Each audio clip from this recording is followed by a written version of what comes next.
നമ്മുടെ പ്രഭാത ഭക്ഷണം. ഒരു രാത്രിയിലെ സുഖകരമായ ഉറക്കത്തിന് ശേഷം നാം ഉണരുന്ന സമയമാണല്ലോ പ്രഭാതം. ഉണർന്നു കഴിഞ്ഞാൽ നിത്യേന ചെയ്യേണ്ട പ്രഭാതകർമ്മങ്ങൾ പലതുമുണ്ട്.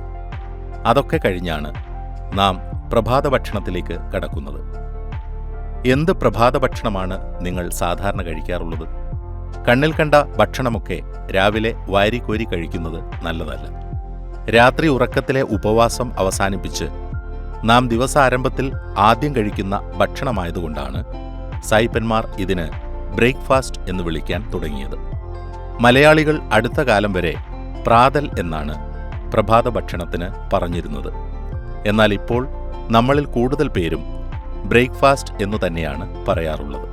പ്രഭാതത്തിൽ ലളിത ഭക്ഷണമാണ് ഏറ്റവും ഉചിതമായിട്ടുള്ളത്. വയറിനും ശരീരത്തിനും മനസ്സിനും സുഖം തോന്നുന്ന ഭക്ഷണമാണ് നാം കഴിക്കേണ്ടത്. അവ കൂടുതൽ രുചികരവും ശുചികരവുമായിരിക്കുകയും വേണം. കട്ടിയേറിയ ഭക്ഷണങ്ങൾ രാവിലെ ഒഴിവാക്കുന്നതാണ് നല്ലത്.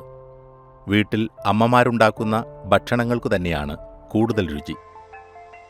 പുട്ട്, ദോശ, ഇഡ്ഡലി, ചപ്പാത്തി, ഉപ്പുമാവ്, പൂരി, ഇടിയപ്പം, പാലപ്പം, ഊത്തപ്പം, മസാലദോശ, ബ്രെഡും ജാമും എന്നിവയൊക്കെ സാമാന്യം കൊള്ളാവുന്ന പ്രഭാത ഭക്ഷണങ്ങളാണെന്ന് പറയാം. ഇവയൊക്കെ മിക്കവാറും നമ്മുടെ വീടുകളിൽ അമ്മമാർ തന്നെ ഉണ്ടാക്കുന്ന പലഹാരങ്ങളാണ്. അവയുടെ സ്വാദും മണവും ഗുണവും ഒന്ന് വേറെ തന്നെയാണ്. ഈ ആഹാരപദാർത്ഥങ്ങളോടൊപ്പം അവയ്ക്ക് സ്വാദു കൂട്ടുന്ന ചില ചങ്ങാതിമാർ കൂടിയുണ്ടെന്നറിയാമല്ലോ. പുട്ടും പഴവും നല്ല ചങ്ങാതിമാരാണ്. അതല്ലെങ്കിൽ പുട്ടിനോടൊപ്പം കടലക്കറി, പയറുകറി എന്നിവയൊക്കെ നന്നായി ഇണങ്ങും. ദോശയ്ക്കും ഇഡ്ഡലിക്കുമൊക്കെ സാമ്പാറും ചട്നിയുമാണ് കൂട്ട്. ചപ്പാത്തിക്കും പൂരിക്കും ഉരുളക്കിഴങ്ങും ക്യാരറ്റും ചേർത്ത കൂട്ടുകറിയാണ് നല്ലത്.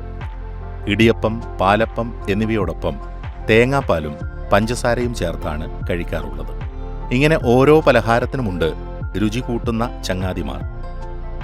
എന്താ, വിദ്യാലയത്തിലേക്ക് പുറപ്പെടും മുമ്പ് ഇത്തരം പ്രഭാത ഭക്ഷണങ്ങൾ തന്നെയല്ലേ നല്ലത്? ഒരിക്കൽ കൂടി ഓർമ്മിക്കുക: രുചികരമാകണം ആഹാരം, ശുചികരമാകണം ആഹാരം, മിതകരമാകണം ആഹാരം, ഗുണകരമാകണം ആഹാരം. മൂക്കുമുട്ട തിന്നരുത്, ആവശ്യത്തിന് മാത്രം കഴിക്കുക.